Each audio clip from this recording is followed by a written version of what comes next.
দুঃখ ভারাক্রান্ত মানে মন নিয়ে বলতে চাই এবং ক্ষোভ প্রকাশ করে বলতে চাই যে আমরা আমাদের গণমাধ্যম সংস্কার কমিশনের যে প্রতিবেদন জমা দিয়েছিলাম তার ঠিক ৮ মাস ২৮ দিন পর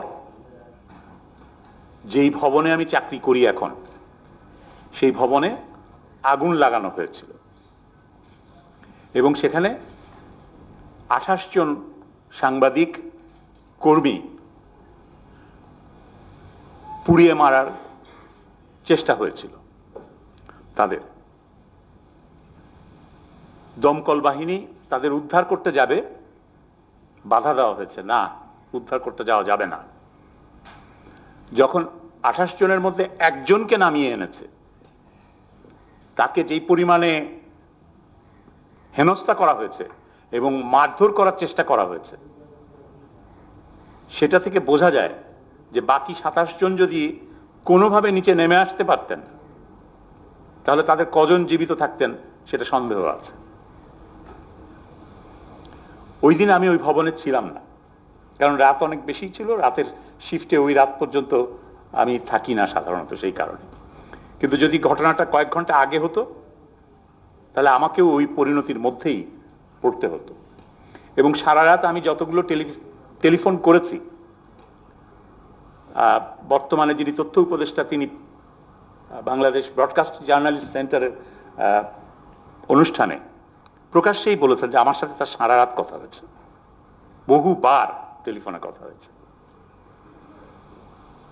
তো আমি ওখান থেকে টেলিফোন করলে সেই টেলিফোনের জবাবে যে আইন শৃঙ্খলা বাহিনী দ্রুত তৎপর হতে পারত, এটা বিশ্বাস করা কঠিন, কারণ হয়নি। তারা, আমরা তো দেখেছি, শুধুমাত্র একজন ব্যক্তির কারণে নিশ্চয়ই পরিস্থিতি ভিন্ন কিছু হতো না। তারা ফোন করেছেন, আমাকেও বলেছেন অমুককে ফোন করেন, আমি করছি, আপনিও করেন। এর থেকে বোঝা যায় যে তাদের অসহায়ত্ব ছিল। কিন্তু সেই অসহায়ত্ব কেন, তার কোনো জবাব কিন্তু আমরা পাইনি। আমরা জানি যে স্বরাষ্ট্র মন্ত্রণালয়ের দায়িত্বে ছিলেন একজন বিশেষ সহকারী, তিনি পদত্যাগ করেছেন, কিন্তু তিনি কেন পদত্যাগ করেছেন তা আমরা জানি না। ভালো হতো যদি আমরা জানতে পারতাম যে তিনি আত্মপীড়ার থেকে পদত্যাগ করেছেন কিনা। ভালো হতো যদি আমরা জানতে পারতাম তিনি তার ব্যর্থতার দায়ভার নিয়ে পদত্যাগ করেছেন কিনা। আমরা এগুলো কিছুই জানি না। এর চাইতে বড় দুর্ভাগ্য আর কি হতে পারে? আমরা সুপারিশ দিলাম সাংবাদিকদের সুরক্ষার জন্য। এই তো সুরক্ষার অবস্থা।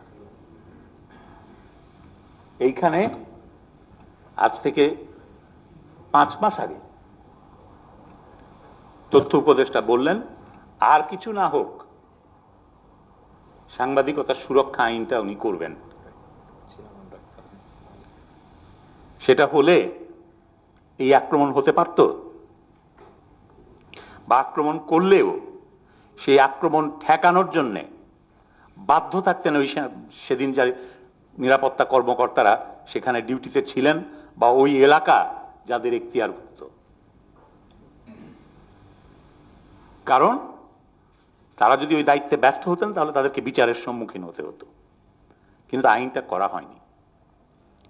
অতএব এই মার্চের 22 তারিখ থেকে, যেদিন আমরা আমাদের সুপারিশ পেশ করেছি, সেদিন থেকে আজ পর্যন্ত, আজকে জানুয়ারির 14 তারিখ, যতজন সাংবাদিক যত জায়গায় লাঞ্ছনার শিকার হয়েছেন, আক্রমণের শিকার হয়েছেন, তার সম্পূর্ণ দায় দায়িত্ব এই সরকারের।